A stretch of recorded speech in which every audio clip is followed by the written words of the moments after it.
Mac Mini ni memang power, tapi ada satu kelemahan dia, tak ada kamera. Sebelum ni, aku menggunakan iPhone ataupun DJI Pocket 3 untuk dijadikan sebagai webcam. Boleh je, tapi leceh. So sekarang ni aku tengah test webcam Osbot Mid SE ni. Dia webcam 1080p, plug and play je dan boleh terus duduk atas monitor aku ni. Setup dia simple je, kau cucuk kabel, tunggu dalam beberapa saat, terus detect dekat Mac. Aku dah test dekat Zoom dan FaceTime, memang boleh terus pakai. Dan kualiti video yang korang tengok sekarang ni, aku hanya gunakan lampu ceiling dan juga lampu belakang ni saja.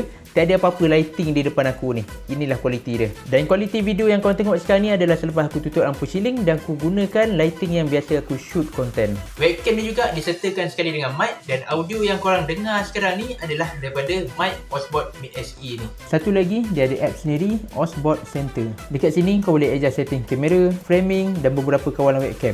Aku tak masuk detail sangat dalam video yang ni, tapi untuk orang yang nak kontrol lebih, app ni memang membantu. Bagi aku, benda ni buat setup Mac Mini aku jadi lagi mudah. Aku tak perlu nak setup iPhone, tak perlu lagi nak buka DJI. Bila aku ada meeting je, aku boleh terus on.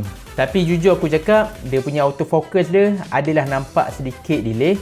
Dia tak sepantas macam kamera yang mahal, tapi untuk yang kamera 1080p ni bagi aku still ok. AI framing dia pun ok, cuma kalau aku bergerak terlalu jauh ke tepi, dia boleh hilang tracking sikit. Set yang aku dapat ni datang sekali dengan stand monitor dan tripod kecil. Tripod dia ni pun rasa solid tau, dia tak rasa macam tripod yang murah tu. Sekarang ni Osbot Mid SE ni tengah ada payday store wide sale, diskaun sehingga RM150.